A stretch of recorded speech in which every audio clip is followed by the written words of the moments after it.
이 스튜디오를 들어오시는 발걸음이 매우 무거워 보이고요. 표정이 밝지 않습니다. 평소 제가 알던 이광수 위원님과 많이 다르네요. 오늘 한번 어떤 얘기를 갖고 오셨길래 이렇게 무거우신지 여쭤보도록 하겠습니다. 미래세증권 이광수 위원님 어서 오십시오. 예, 안녕하세요. 네. 반갑습니다. 안녕하세요. 예. 왜 이렇게 그거 아닙니까? 오늘 좀 피곤하네요 오늘. 아 피곤하세요? 네. 아, 지금 목소리도 좀 잠기셨어요. 예, 요즘 좀 스케줄이 너무 빡빡해. 많아서 예. 요즘 부동산 가격에 대한 질문들이 많죠. 여러 예, 그렇습니다. 미디어에서도. 예, 그렇습니다. 그러니까 어디가 바닥인지 뭐 그런 거. 네, 저도 그렇죠. 궁금한데. 그렇습니까? 예. 그리고 이제 한참 떨어지다가 정부 발표 이후로 지금 한 최근에 2, 3주, 3, 4주 정도가 약간 좀 애매하고 심지어 어떤 데들은 약간 오른 단지들도 좀 나오고 있어서 그 지금 이거 혹시 나같이 이제 기다리던 사람들이 야 뭐야 이거 올해 내년까지 기다리다가 이거 또 다 놓치고 또 이런 거 아니야? 이런 이제 불안감들이 좀 있으신 것 같아서 맞습니다. 아마 그래서 아마 이광수 의원님을 비롯한 부동산 전문가분들이 여기저기 불려다니시는 게 아닌가 싶습니다. 예. 자 일단 그러면 그래도 뭐 중요한 건 얼마나 거래되는가 데이터를 통해서 또 네. 얼마에 거래되는가 이 데이터를 통해서 또 우리 위원님 말씀하시잖아요. 느낌적인 느낌으로는 얘기 안 하시잖아요. 그렇죠, 맞습니다. 예. 사실 이게 제가 최근에 이제는 한 격주로 한 열흘 만에 한 번씩 레포트를 하나 내고 있는데요. 네. 그러니까 이거 잠깐 말씀드려. 저번에 나와서 이거 메일 보내드리면 제가 보내드리겠다. 이런 광순의 말씀. 복덕방. 네. 네. 근데 사실 제가 이걸 내면서 이게 부동산에 대해서 분석하는 보고서나 레포트가 한국에 있을까 하고 찾아봤어요. 없어요? 거의 없더라고요. 근데 제가 봤더니 이렇게 전문가분들이 나와서 말씀을 되게 많이 하시는데 과연 이 수치를 보거나 아니면 좀 분석하거나 이런 게 한국에 좀 잘 돼 있냐 이런 부분에 대해서 네. 저도 그동안 좀 뭐 소원했고 네네네. 그래서 어쨌든 그런 차원에서 요즘 제가 열심히 또 분석하고 있고 레포트도 쓰고 있습니다. 그리고 또 상당수 분들은 그걸 네. 기록에 남기고 싶어 하지 않아요. 아, 나중에 말을 또 바꿔야 되기 때문에 예, 그렇게 딱 그냥 기록이 나오면 나중에 네. 이게 빼도 박도 못 하거든요. 좋습니다. 그런 차원에서 오늘 사실은 최근의 시장 상황을 좀 말씀드리고 싶은데요. 네. 요걸 같이 한번 봐주시면 좋겠어요. 음흠. 제가 서울 아파트 중에서 많이 떨어진 아파트들을 골라봤습니다. 그래서 보시는 게 여러분들이 이 글씨가 작아서 보이셨는지 잘 안 모르겠지만, 보입니다만. 네. 그래도 나중에 한번 확대해서 한번 보세요. 네네네. 전반적으로 네. 전반적으로 이걸 한번 보시면 예를 들면 거래가 제일 많이 됐던 그 헬리오시티. 헬리오시티가 거래가 많이 됐는데 최고가에서 최저가가 한 36% 정도 하락합니다. 보시면 최고가 대비 최저가가 36%. 네. 네. 그러다 최근가가 다시 이렇게 상승하잖아요.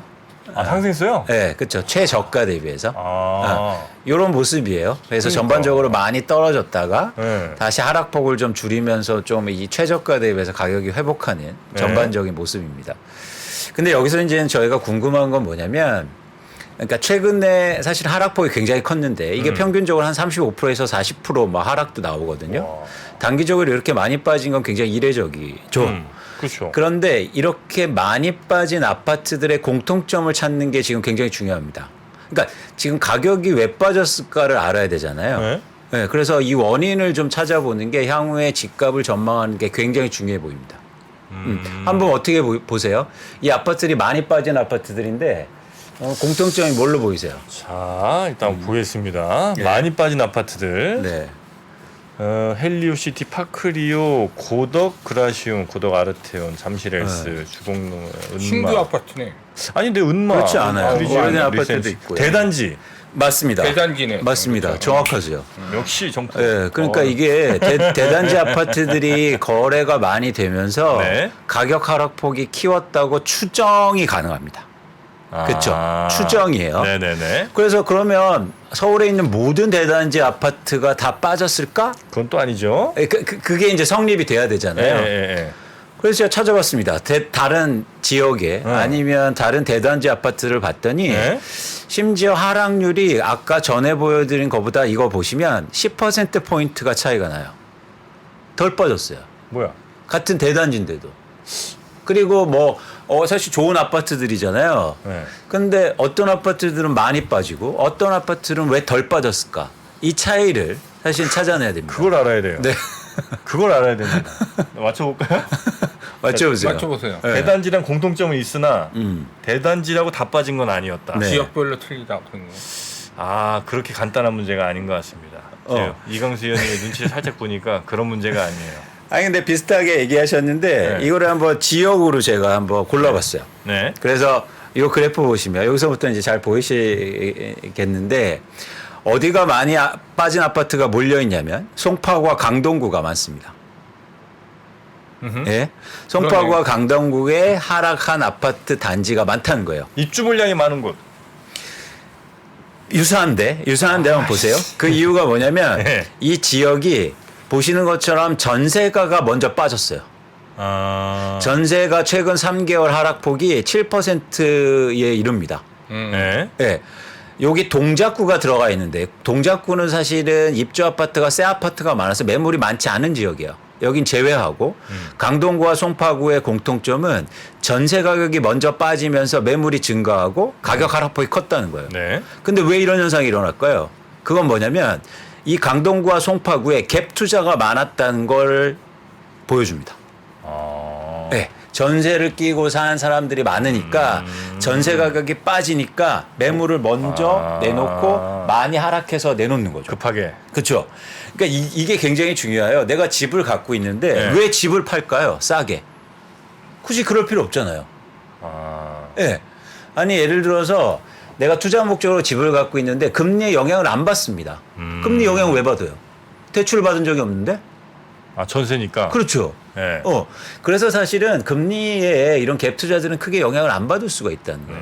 중요한 건 뭐냐면 전세가가 빠지는 거. 트리거가 필요한 거죠. 내가 왜 집을 싼 가격에 팔까? 그건 뭐냐면 내가 전세를 놨는데 그 전세 가격이 빠지고 있는 거예요. 그러니까 사실 심리적으로 위축을 받게 되죠. 그러면서 집을 내놓고 매물이 증가하면서 가격 하락폭이 커지는 겁니다. 네네네. 그래서 중요한 건 뭐다? 전세 가격이라는 거예요. 근데 흥미로운 현상이 있어요. 집을 팔 때도 네. 그러니까 주식은 손절을 하잖아요. 집은 절대 손절하지 않아요. 무조건 본전은 받아요 무조건? 그렇죠. 그 이하로 그러니까 못 버티면 경매로 나오지 아. 시장에 대량으로 물건이 나오진 않습니다. 아, 그래요? 그러니까 어떤 조건이 필요하냐면 두 가지 조건이 필요해요. 네. 집을 갖고 있는 사람들은 두 가지 조건이 교집합이 만들어져야 되는데 하나는 네. 이 전세 가격이 떨어지는 교집합 네. 그리고 내가 산 가격보단 비싸야 돼요. 아. 지금 가격이. 네네네네. 그런데 이걸 보시면 우리나라에 이건 다주택자 순 증감을 나타내는 표입니다. 언제가 다주택자가 많이 증가했습니까? 15년, 16년, 17년대요. 네. 다주택자가 많이 증가했다는 건 전세를 끼고 산 사람들이 갭 투자가 많았다는 거죠. 근데 지금의 가격 30-40% 빠져도 이때 가격보다 높단 말이야. 아 그러니까 버틸 수 있는 거군요. 그러니까 이렇게 매물이 나오는 거예요. 매물이 나오는 거예요. 그리고 아까 그러니까 매물이 나온다. 그렇죠. 네. 이 이하로 빠진 매물이 안 나온단 말이에요. 오히려. 오히려 가지고 있고. 그래서 과거에도 보면 가격이 빠질 때 오히려 매물이 줍니다. 아. 가격이 올라갈 때도 매물이 줄고. 그래서 그 상한선 그러니까 이 선 안에 들어와야 네네네. 이 중간 안에 들어와 매물이 증가할 수 있는 거예요. 아까 예를 들어서 제가 헬리오시티를 말씀드렸는데 헬리오시티가 분양가로 8억에서 10억 사이였어요. 그러니까 지금 15억에 팔아도 이익이 나는 거예요. 네네. 그런데 전세 가격이 떨어지니까 파는 욕구가 많아지면서 결국에는 수익을 실현하기 시작했다는 거죠. 야 이거 앞으로 어떻게 더 떨어질지 모르는데 지금 어쨌든 나 한 4억 건졌지 않냐? 지금 그렇죠. 빨리 팔자. 그게 되게 중요해요. 그게 얼마야? 그렇죠. 이렇게 이제 간다는 거죠. 그렇죠. 특히 한국에서는 가계자산 중에서 주택 비중이 70% 이상이란 말이야. 네네네. 내 전 재산이 걸려 있는 걸 그렇게 헐값에 떨어내지 않습니다. 아 그럼 여기서 한 3, 4억 더 빠지면 오히려 매물이 안 나올 수가 있거든요. 그렇죠. 그렇죠. 그렇죠. 그래서 저희가 마지노선을 한 2017년 가격대로 보고 있는데 네네. 아직도 거기는 한참 멀었으니까 이제 여유가 있는 거. 여유라는 표현이 좀 그렇지만 어쨌든 매물이 계속 증가할 수 있는 건데 네네네. 그 매물의 트리거는 누가 만든다? 전세가 만든다. 전세가 만든다. 그런 차원에서 최근의 하락을 여러분들이 꼭 이해하실 필요가 있어요. 쉽게 네네. 말해서 왜 집을 싸게 팔까? 싸게 팔 이유가 없잖아요. 그런데 이제 압박이 현실화되고 있다는 거죠. 전세가가 떨어지면서 쉽게 말하면 전세를 토해내야 되는데 근데 집값을 보니까 그래도 내가 산 가보다 높아. 그러니까 매물이 증가하면서 하락폭을 키우는 겁니다. 네네네. 그런데 중요한 게 지금 시장이 또 단기적으로 변화가 일어나잖아요. 가격이 빠지니까 가격 하락폭이 줄어들면서 거래량이 증가하고 있단 말이에요. 자, 이 현상을 어떻게 볼 건가 되게 중요합니다. 네. 그러니까 지금 3프로에서도 부동산을 얘기할 때 이제 금리 얘기를 많이 하시는데 금리가 최근에 예를 들어서 기준금리 더 인상 안 하고 예를 들어서 금리가 뭐 시중금리가 조금씩 떨어지면서 가격이 회복할 수도 있고 거래량이 증가했다는 얘기를 하고 있는데요. 지금이 거래량 증가하고 가격 하락이 둔화되는 가장 큰 이유는 가격이 많이 떨어졌기 때문이에요. 그러니까 거래가 되는 거죠. 네네. 그러니까 출발점이 거기에 있다는 거예요. 가격이 안 떨어지면 금리가 내려가더라도 거래량은 증가 안 할 겁니다. 이 연결선상이 되게 중요한 거죠. 그 가격엔 안 산다 이거죠? 그렇죠. 그 차원에서 이제 최근에 거래량 회복을 좀 관심 있게 보셔야 되는데 이겁니다. 자, 제가 계속 나와서 말씀드리는 게 뭐냐면 가격이 떨어지는데 거래량이 회복할 때 집을 살 때다라는 강조를 되게 많이 드렸어요. 가격이 떨어지는데 거래량이 늘어날 때. 네. 네. 그때가 집값이 반등할 가능성이 크다는 말씀을 드렸어요. 근데 지금 유사한 현상이 나타나고 있어요. 이거 보세요. 서울 아파트 거래량인데요. 네. 주황색 그래프가 거래량이 회복하고 있지 않습니까? 뭐야? 네. 지금 사야 돼요? 그러니까 그런 질문이 필요한 거예요. 이게 그러면 이제 집값이 바닥인 거냐? 아직 안 되는데. 향으로 회복할 거냐? 이거는 거죠. 1, 2년 더 자, 있어야 이 돼. 현상을 어떻게 해볼 거냐? 이제 왜 이런 얘기를 하냐면 과거에 그랬기 때문입니다. 요거 한번 보세요. 한국의 집값이 최근에 완전 대바닥. 이 네. 경우가 2012년 말부터 2013년 초였어요. 그때 잘 보시면 요 까만 그래프는 실거래가 변동률입니다. 네. 0 이하이죠. 그거 뭐냐면 계속 빠지고 있다는 거예요. 그렇죠? 그렇죠? 하락폭은 줄어도. 네. 근데 어떻습니까? 요 거래량이 살아나요. 이렇게 추세적으로. 네. 그때가 이때가 정확히 바닥이었거든요.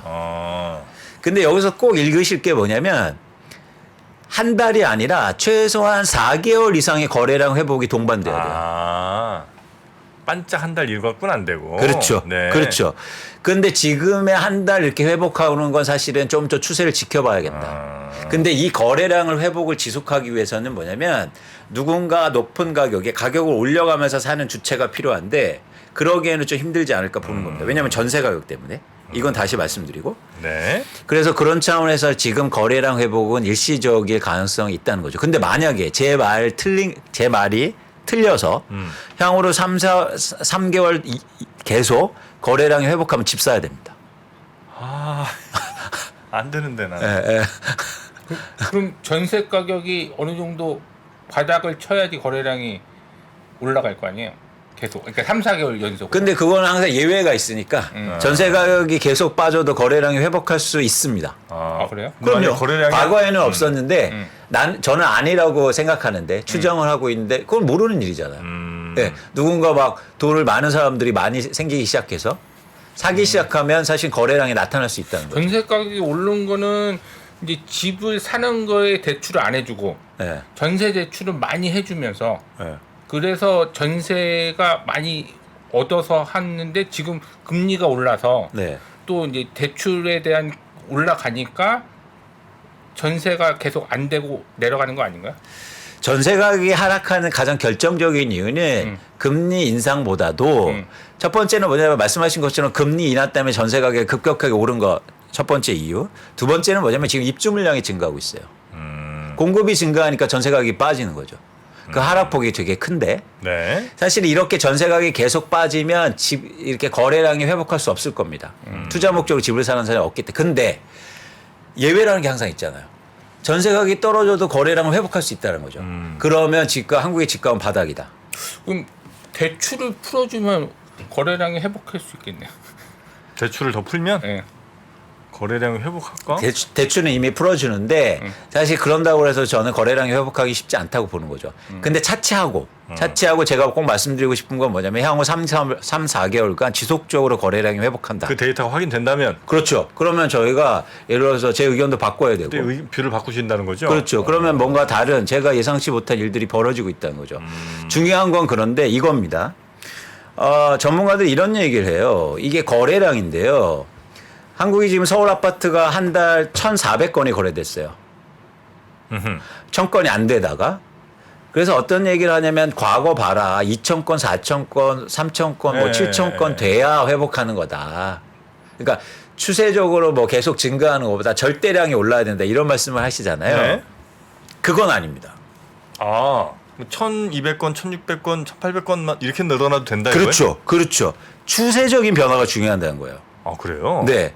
이게 투자 시장에서 굉장히 중요한 전제 조건입니다. 그러니까 절대량은 중요하지만 시장이 바뀌었기 때문에. 네. 시장이 이렇게 이미 거래가 활발하게 진행되는 시장이 아니라는 거예요. 네네네. 이미 과거에도 보면 이거 보시면 2006년부터 실거래량을 보여드린 건데 어떻습니까? 1,000건 밑에 거래 단장이 충분히 있어요. 그럼에도 거래량이 추세적으로 회복하면 회복세가 이어진 기간도 있었다는 거죠. 네. 아, 그러네요. 네. 그래서 보니까. 그러니까 지금 예를 들어서 뭐 이게 지난해보다 지난달보다 400건 증가했다고 아니야 절대량이 너무 작어라는 얘기가 아니라는 거죠. 추세적인 회복, 추세적인 변화가 되게 중요하다는 겁니다. 네네네. 네. 일단 지금 한 달 정도는 올라왔죠 지금. 한 두 달? 두 달 올라왔나요? 저희가 보기에는 이제 증가율로 보면 왜냐하면 12월에 어떤 현상이 있었냐면 정부가 미분양 아파트 사주고 이래서 그걸 빼보면 서울의 아파트 거래량이 증가하지 않았어요. 아, 12월은. 네, 그래서 1월부터 증가한 겁니다. 1월은 정확히는. 증가? 네. 2월도 약간 증가했을. 2월 데이터 아직 안 나왔죠. 그렇죠. 네. 그런데 2월은 이제 일수도 좀 적을 뿐만 아니라 상대적으로 지금 수치를 보면 1월보다는 증가할 가능성이 좀 적어 보이는데 아, 그래요? 만약에 2월 증가하고 3월 증가하고 4월 증가하면 이제 한국의 집값은 바닥일 가능성이 크다는 겁니다. 근데 바닥인 거하고 상승한다는 것도 다른 얘기예요. 네, 그렇잖아요. 그러니까 바닥은 바닥인데 한 더 이상 빠지지는 않는데 상승하는 그렇죠. 또 지켜봐야 그건 된다? 다르다. 3년 바닥일 수도 있고. 그렇죠. 그렇죠. 그래서 이 거래량이 회복하면 뭐냐면 이제 집값이 한국의 바닥일 가능성이 좀 되게 크다는 겁니다. 그래서 여러분들이 지금 상황을 좀 유연하게 생각하시면 좋겠어요. 이게 되게 어려운 게 뭐냐면 네. 집이 이렇게 막 매매를 막 원활하게 할 수는 사실 없잖아요. 네. 그래서 이게 유연하게 이렇게 하기는 어려운데 어쨌든 시장의 변화는 조금 시작된 것 같다. 근데 만약에 이게 추세적으로 이어지면 여러분들의 아니면 저의 생각을 바꿀 필요가 있겠다는 말씀을 드립니다. 알겠습니다. 일단 뭐 서울 아파트 가격이 어떻게 될 거냐는 일단 데이터 나오는 거 보면서 말씀을 좀 더 추후에 들어봐야 될 것 같고. 그래서 그런 차원에서는 이것도 같이 보실 필요가 있어요. 보시는 그래프 보시죠. 이거는 거래량과 실거래가 변동률을 서울 아파트를 같이 그려드린 건데요. 상관관계가 0.77이 나옵니다. 그러니까 굉장히 높다고 판단하는 거죠. 네. 쉽게 말해서 거래량이 증가하면 가격은 회복될 수 있어요. 그래서 향후로 거래량 추세적인 회복을 좀 관심 있게 보셔야 되는데 제가 예측하기에는 거래량이 지금 계속 증가하기는 어렵다. 그 이유는 다시 이제 말씀드리겠는데 그 이유는 여기에 있습니다. 전세 가격 때문이요. 지금 이 그래프 보시면 전세가 매 월별로 네. 2% 이상씩 빠지고 있어요. 그러면 1년에서 25%가 빠지는 거잖아요. 네. 그러니까 지금 전세 하락폭이 굉장히 큽니다. 이렇게 전세 가격이 떨어지면 절대 수요가 회복할 수 없어요. 네. 특히 투자 수요가. 실제로 한번 보실까요? 이거는 뭐냐면 마포 아파트인데요. 네. 전세 가격이 20억 정도 하다가 지금 10억대로 떨어집니다. 야, 전세 20억까지 했어요? 네. 마포? 네. 반포. 반포. 네, 아. 반포. 네. 네. 그러니까 뭐냐면 이렇게 지금 가파르게 하락하고 있는 상황이거든요. 네. 그러니까 이런 상황이 있는 한 거래량 회복하고 시장이 회복하기는 어렵다는 거죠. 그러네. 그 이유는 아까 제가 상승 왜 지금 사람들이 집을 파느냐 그 이유이기도 해요. 그래서 요걸 한번 보세요. 요걸 보시면 흥미로운 그래프인데요. 이 막대 그래프는 한국의 서울 아파트 전세 거래량입니다. 그렇죠? 네. 전세 쉽게 말해서 전세 거래가 언제 많이 됩니까? 2018년, 19년 이럴 때 많이 되죠. 그렇죠? 요 점은 뭐냐면 전세 가격 상승률이에요. 그렇죠? 상승률이 되게 높게 나타납니다. 지금 이제 빠지기 시작했잖아요. 네.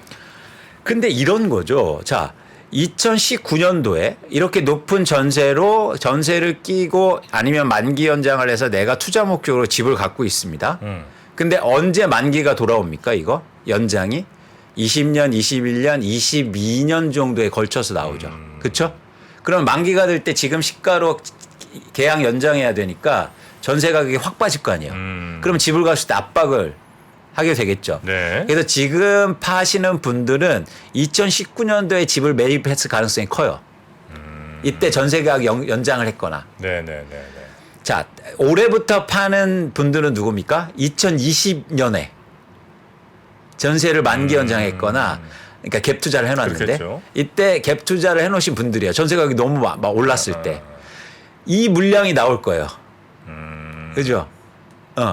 그래서 지금 2019년, 2020년도에 전세 계약 만기 연장한 갭 투자들의 물량이 나올 가능성이 있습니다. 네. 그래서 이걸 지역별로 구분해 봤어요. 어느 지역이 많는가.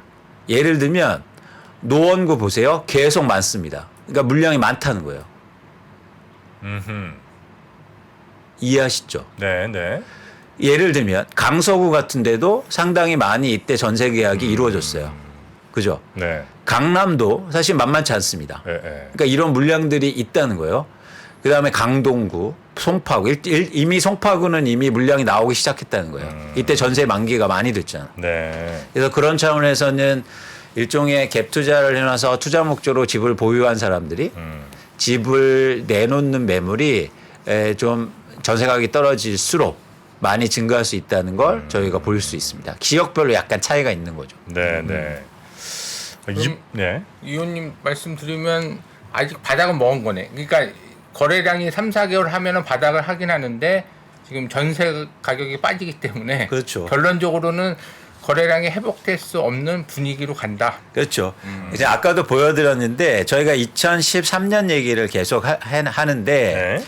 2013년도 요때 왜 거래량이 증가한 원인이 여러 가지가 있겠지만 두 가지가 있었습니다. 하나는 매매 가격은 빠지고 있는데요. 전세 가격은 오르고 있었어요. 그럼 어떻게 됩니까? 매매 가격은 빠지는데 전세 가격이 전세가 오르니까 오른다. 예를 들어서 쉽게 말해서 전세 매매 비율이 상승하잖아요. 네네. 그렇게 되면 투자자들이 많아지는 거죠. 그러니까 그때 전세 사는 게 낫다고 계속 그러니까. 그래서 거래량이 증가한 거예요. 그러니까 이게 같이 이루어져야 돼요. 그래야 거래가 추세적으로 회복하고 증가할 수 있는 겁니다. 그래서 지금 전세 가격이 빠지고 있는 상황 속에서는 추세적으로 거래량이 회복하기 힘들다. 네네. 라고 보는 겁니다. 네. 일단 하여튼 매매 가격은 전세 가격에 영향을 가장 많이 받는 것 같고 그 전세 가격은 지금 계속해서 지금 하락으로 가는 것 같고 혹시 근데 전체적인 뭐 입주 물량이나 이런 게 좀 곧 모자라지거나 이러진 않습니까? 2년 동안은 계속 증가해요. 그래요? 상당히 많습니다. 특히 수도권은.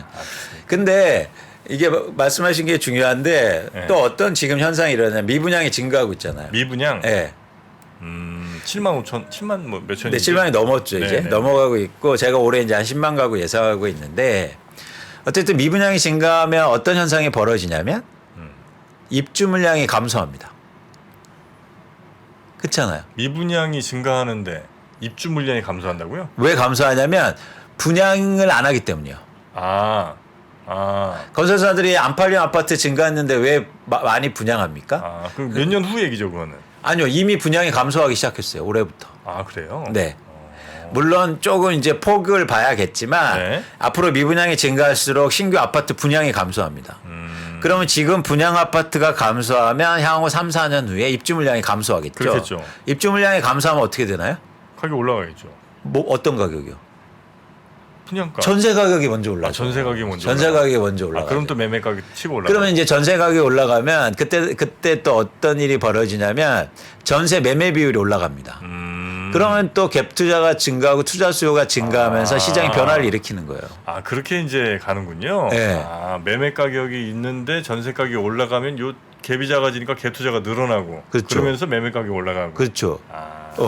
그래서 사실은 앞으로 이제는 장기적으로 볼 때는 분양 공급이 얼마나 감소하느냐가 굉장히 네. 관건입니다. 예를 들어 근데 이런 상황 속에서도 정부가 3기 신도시를 예정대로 막 증가시킨다. 그러면 이제 이런 현상이 없겠죠. 네. 그런데 만약 반대로 미분양이 증가하고 뭐 정부도 사실은 분양을 줄여야 된다면 향후로 입주 물량이 감소할 수밖에 없는 겁니다. 그렇게 되면 시장에 또 다른 변화 원인이 된 거죠. 오히려 시장이 좀 안 좋을 때 정부가 좀 공공성 있는 아파트나 주택들 좀 많이 만들어야 되는 거군요. 그렇죠. 그게 진폭을 줄일 수 있는 건데 사실 지금 오히려 정부가 주택 공급을 대부분 민간에 맡기고 있단 말이죠. 그래서 주택 공급의 대부분을 재건축 재개발이 맡기고 있는 상황이잖아요. 네네네네. 근데 재건축 재개발은 지금 가격이 떨어지는 상황 속에서 할 수가 없습니다. 수익성이 안 나오니까. 네. 그러니까 사실은 공급이 줄게 되는 거죠. 그래서 이런 사이클이 만들어질 가능성이 되게 크다는 거죠. 네네네. 그래서 제가 계속 누누이 강조하지만 한국의 집값을 결정하는 수요는 뭐냐면 투자 수요입니다. 투자 수요가 그러면 뭘 보고 투자를 하냐면 결국에는 전세 가격을 보고 투자를 한다는 거죠. 네네네. 그래서 전세 가격이 떨어지면 투자 수요가 증가할 수가 없잖아요. 내 돈을 많이 넣어야 되니까. 그렇죠. 그런 차원에서는 향후로 이런 추세적으로 거래량이 회복하기 힘들다. 네. 근데 이런 현상이 일어날 거예요. 아까 말씀드린 것처럼 전세 가격이 계속 떨어지다가 입주 물량이 이제는 완만하게 감소하기 시작하면 전세 가격이 더 이상 안 빠지겠죠. 근데 매매 가격이 그 이후에 조금 더 빨라지거나 빠진 상태에 있으면 사실은 전세 매매 비율이 이제 상승하잖아요. 전세 네. 가격이 오르면서. 그러면 이제 다시 말씀드린 것처럼 투자 수요가 증가하는 거죠. 그 자료 주신 거 보니까 뭐 재밌는 그림이 있던데 베이즈 확률은 뭐예요? 그러니까 저희가 네. 저는 이제 시장에 약간 이제 이 말씀 드렸잖아요. 그러니까 절대량이 중요하지 않다. 네. 왜냐하면 시장은 지금 한국의 부동산 시장은 투자화돼 있기 때문에 계속 피드백으로 진화하는 단계에 있어요. 네. 그래서 여러분들이 생각하시는 기준을 계속 바꿔야 됩니다. 그게 되게 중요하거든요. 그런 측면에서 확률적 접근이 되게 중요합니다. 네. 그래서 오늘은 그 얘기를 잠깐 드릴까 해요. 이게 우리가 지금 필요한 거 인식의 전환이 되게 필요하다고 저는 생각해요. 그게 주식이든 부동산이든. 그래서 제가 이거는 이제 아시는 분도 계실 거예요. 한번 제가 문제를 내볼게요. 이 세 문이 있습니다. A, B, C가 있어요. 근데 뒤에 고급차가 한 대 들어가 있어요. 고급차? 예. 네. 문을 열면 고급차가 나옵니다. 아, 고급차 뽑게요? 네. 네. 근데 나머지 두 문에는 염소가 들어가 있어요. 네. 자, 그래서 정프로님이 하나 골라주세요. B가 하겠습니다. A 골라주세요. A. A 갈게요. 좋습니다. 네. A 고르셨어요? A 아닌 것 같아. 그럼 저는 뒤에 자동차가 어디 있는지 알아요. 그래서 컨택하신 다음에 제가 염소가 들어있는 문 하나를 열어드립니다. 이렇게. 그럼 B네. 그럼 자. 그래서 다시 제가 질문 드려요. 네. 정프로님. 네. 이제 바꿀 기회를 드릴게요. 저한테. 바꾸시겠습니까? 그냥 A를 유지하겠습니까? C가 염소라는 걸 저한테 알려주셨고 네. 이제 확률은 반반이죠. A는 이미 선택했어요. 근데 바꿀 기회를 한 번 더 줬어요. 저는 바꿉니다. 왜요? A 골랐을 때는 33% 확률이고 네. 지금은 B가 50% 확률이니까. 그렇죠. 맞아요. 핵심이에요. 잘 보세요. 진짜요? 예, 왜냐하면 이게 이렇게 생각하세요. 이렇게 생각하신단 말이에요. 네. A를 선택했을 때 네. 이제 B만 남았잖아요. 네. 근데 대부분 바꾸지 않으려고 합니다. 어차피 똑같다. B나 A나 똑같다고 생각하는 거죠. 50%라고 생각하는 네. 거죠. 아니에요. 경우의 수를 한번 보여드릴게요. 네. 이게 세 가지 경우가 이렇게 나오지 않습니까? 네. A에 자동차가 있을 가능성. 그리고 두 개의 염소가. 근데 A를 아까 선택하셨잖아요. 네. 이러면 안 바꾸는 게 유리하죠. 그렇죠. 그렇죠? 네. 그렇죠? 근데 이 두 번째 경우, 그러니까 이거는 확인 안 해드린 거예요. 네. 지금 모르는 겁니다. 네. A에 염소가 있을 확률이 있고, B에 자동차가 있고, C에 염소가 있잖아요. 네. 이때는 어떤 게 유리합니까? 제가 이걸 보여드렸잖아요. 바꾸는 게 유리하죠. 네. 그리고 세 번째 경우가 있잖아요. 네. 염소, 자동차. 네. 이때도 마찬가지로 제가 이걸 B를 보여드렸으니까 네.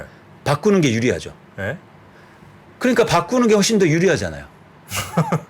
뭐 사실 그런지는 모르겠으나 그냥 개념적으로는 그런 것 같아요. 아니, 사실도 그런가? 그렇죠. 확률이 또 바꾸는 게 더 유리하단 말이야. 이 세 가지 경우밖에 없잖아요, 정프로님. 네네네. 네, 하나씩 제가 보여드렸으니까. 네. 이 경우일 때, 이 경우일 때, 이 경우일 때 바꾸는 게 두 개로 더 유리하니까. 네. 네. 이해가 됐어요? 네네. 이게 되게 유명한 그 실험인데 몬티올이라고. 네. 제가 이 말씀을 드리는 이유가 되게 중요한 겁니다. 뭐냐면 네. 저희가 예측한 그 상황 속에서는 지금 이 상황이에요. 제가 모르죠. 음. 그래서 이제 집값이 예를 들어서 거래량이 떨어지고 집값이 떨어질 거라고 예상했어요. 근데 지금 거래량이 회복하는 수를 하나 보여줬어요. 그러면 기준 자체를 다시 틀리게 봐야 된다는 거예요. 아, C가 데이터가 나왔을 때 네. 나의 예측은 달라져야 된다. 모수 자체가 틀려진다는 거예요. 예. 아까 전형적으로 얘가 이겁니다. 아, 그렇죠, 그렇죠. 뭐냐면 절대 수준은 필요하지 않다는 거예요. 지금 상황의 변화가 나의 선택의 확률을 높인다는 거예요. 아, 그렇죠. 이걸 이제 봤으면 나의 선택은 달라지거나. 그래서 저희가 계속 과거의 데이터를 보고 과거의 절대적인 기준을 갖고 있으면 옳은 선택을 못 한다는 거예요. 그러니까 유연하게 대응해야 된다는 거죠. 그래서 이런 변화 추세를 보는 게 되게 중요하다는 말씀을 드리는 겁니다. 보통은 이제 내가 뭔가 하나를 생각을 해놨는데, 그래 예측을 해놨는데 어떤 데이터가 확인이 되더라도 그걸 이제 내 생각에 이 데이터를 맞출 생각을 하지, 바뀐 데이터를 보고 내 생각을 바꿀 생각을 잘 안 하니까. 그죠. 그게 핵심이에요. 예. 그래서 그 얘기는 뭐냐면 결국엔 이 A를 계속 유지한다는 거예요. 근데 B로 옮기는 게 더 확률이 높다니까요. 당첨 확률을. 네네네. 그러니까 계속 이렇게, 그러니까 그래서 저희가 공부를 하는 겁니다. 데이터를 보고. 네네네. 그래서 자기의 생각들의 기준점을 계속 수정해 나가는 과정. 이게 필요한 거예요. 네. 지금 한국에 여러분들이 내 집 마련하시거나 그런 고민을 하실 때 데이터를 보시면서 그리고 저희들 얘기를 드리면서 이렇게 수정해가는 과정을 여러분들이 같이 해줬으면 좋겠다는 말씀을 드리고자 제가 이 베이스 확률 얘기를 좀 드립니다. 네. 네. 어떻게 우리 부장님 약간 좀 어려우셨습니까 혹시? 아니 알고 있는 확률이었어. 좀 도와주세요, 그러면. 고등학교 때 배운 거예요. 이거를? 예, 베이지 확률. 고등학교 때 배워요 우리? 예, 예. 저도 배웠습니까? 통계 시간에. 저도 배웠어요? 예. 난 기억이 전혀 없는데. 아 그렇구나. 네. 아 그래요. 그래서 하여튼 B를 선택하는 게 더 맞는 거다. 맞는 그렇죠, 선택이다. 그렇죠. 그게 확률이 높다. 절대적인 수치보다는 이제 변화율이 중요하다. 뭐 그런. 그렇죠. 그러면서 이제 새로운 정보를 받아들이면서 네. 나의 기준 자체를 계속 변화시켜야 된다는 말씀을 꼭 드리고 싶은 거예요. 그래서 저희가 이제는 집값을 변화를 이제 예측해야 되는데 네. 요거 한번 보시죠.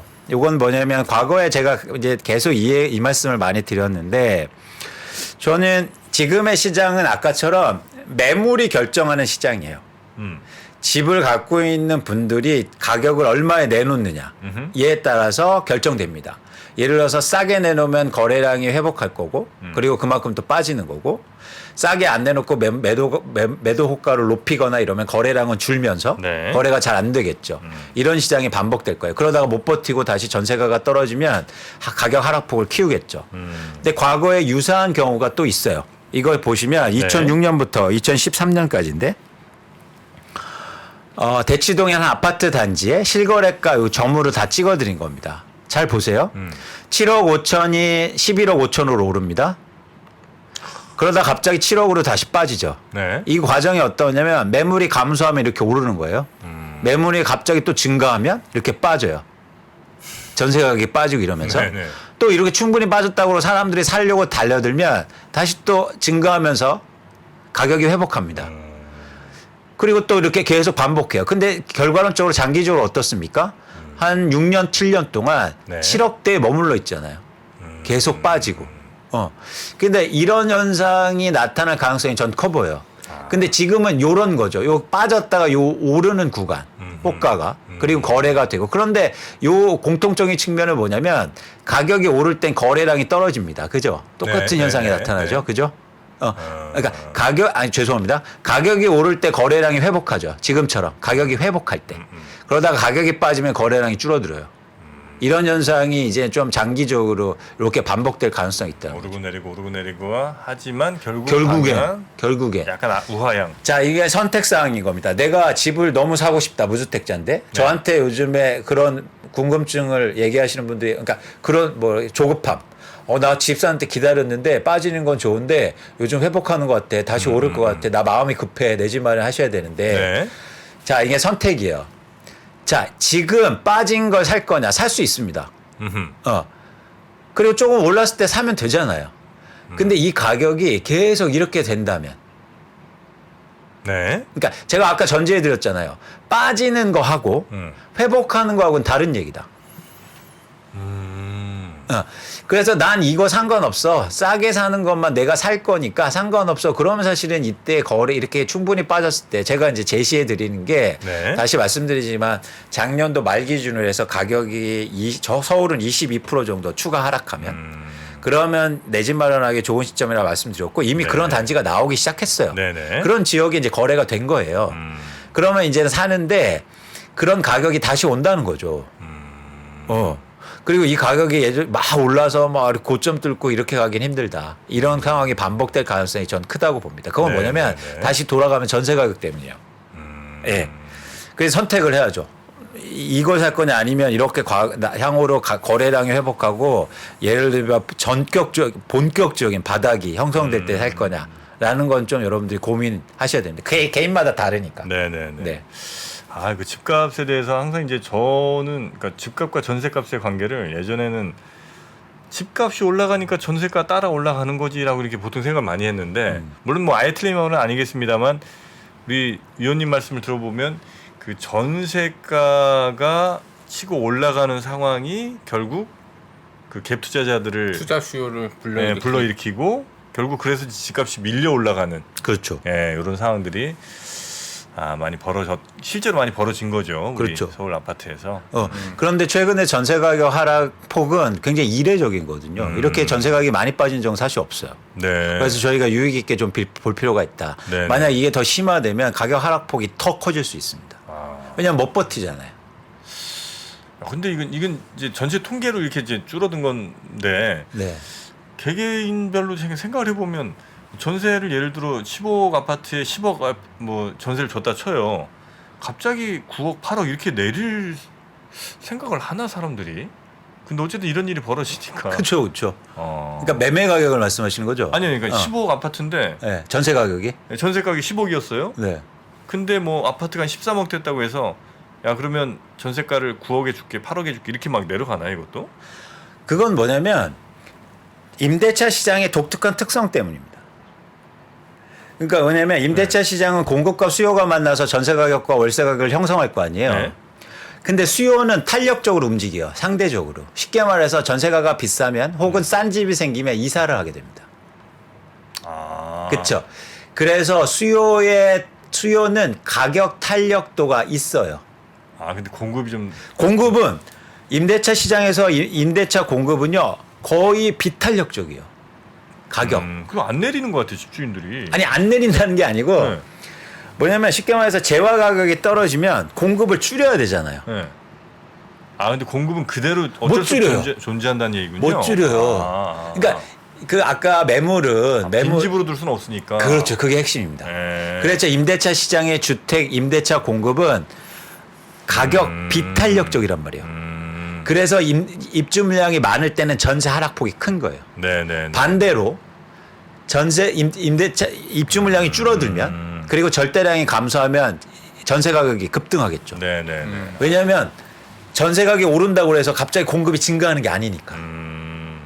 그래서 전세 가격이 입주 물량이 상당히 이렇게 누적적으로 많이 될 때 전세 하락폭이 클 수 있다는 거예요. 그러면 주변에 옆집이 전세 가격이 빠지는데 이사를 간다는 거죠. 수요는 탄력적이니까. 그러면 내가 전세를 준 사람 전세 가격이 더 빠질 수 있다는 거예요. 네네네네.